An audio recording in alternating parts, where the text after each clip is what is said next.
Hi, everybody, and welcome to Devotions on this Monday. I hope you had a good weekend and that the week ahead will be great for you. You know what this is? This is a key, a very important thing in our lives to have the keys to our motor cars, to our houses, those places we need to get into.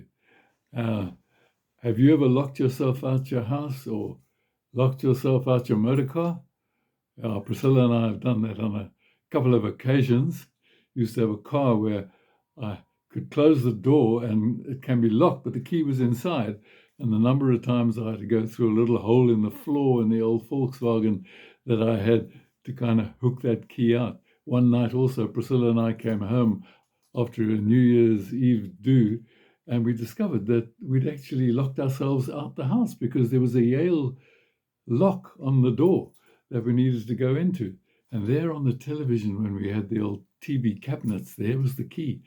Fortunately, a window was open and we could put a pole through and then a little container on another pole that we found out in the garden, and we could scoop the key into the container and slowly bring it back to the window and grab the key and get in. But it is a great hindrance if you lose your keys. And I'm sure many of you have had that experience. Well, faith is a key because I think all of us, you and I, that we want to see God at work. We want to see God at work in our families. We want to see God at work in our business life. We want to see God at work in our personal lives. We want to see what God can do, because when God starts moving, wow, then we want to rejoice because of the good things that he does. And in order to unlock the workings of God, we need a key. There's a verse in Hebrews that says, without faith, it is impossible to please God. Jesus said often, have faith in God. Believe also in me. He often rebuked his disciples. Do you have no faith? O you of little faith. Do you not yet believe? And so on. And it is by faith that God works. It is a gift that God gives to us that we need to employ in order to be able to see God at work. So in any situation, we can say to God, Lord, I just put this into your hands and I trust you. I put my total faith in you. There's little that I can do here because I don't understand everything that's going on, but you do. And I trust you to lead me, to help me, and to guide me. Abraham was such a man, and he's the great example of faith.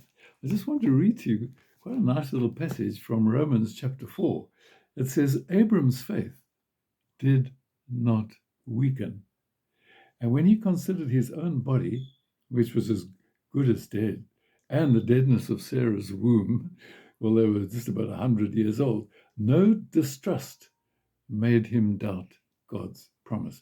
But strong in faith, he gave glory to God, convinced that what God had promised, he was able to do. And so from that faith of Abraham, about 25 years after God's promise, Sarah gave birth.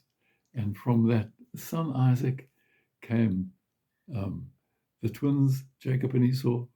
And from Jacob came the 12 tribes of Israel. From the tribes of Israel came our Messiah, Jesus, all starting with faith. And faith means to trust God completely. There are many things that can make our faith waver. Sometimes we go through traumatic experiences. Sometimes we're challenged by the arguments of people. Sometimes we battle with what might be in the Bible. How do we put it all together in our minds? Sometimes illness in our own bodies can make us doubt whether God is with us. Many things can be hindrances to our faith. But the challenge of Abraham is that our faith should not waver.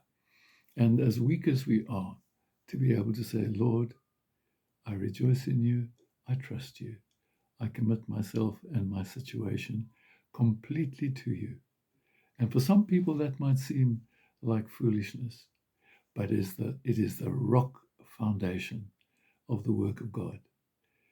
So pray each day, as I need to pray, Lord, grant to me the faith that I need to trust you in order to see you at work in the lives of my loved ones, the lives of my friends, and the life of the work that I do, and so on. What a precious gift. That simply by trusting God, a child can do it.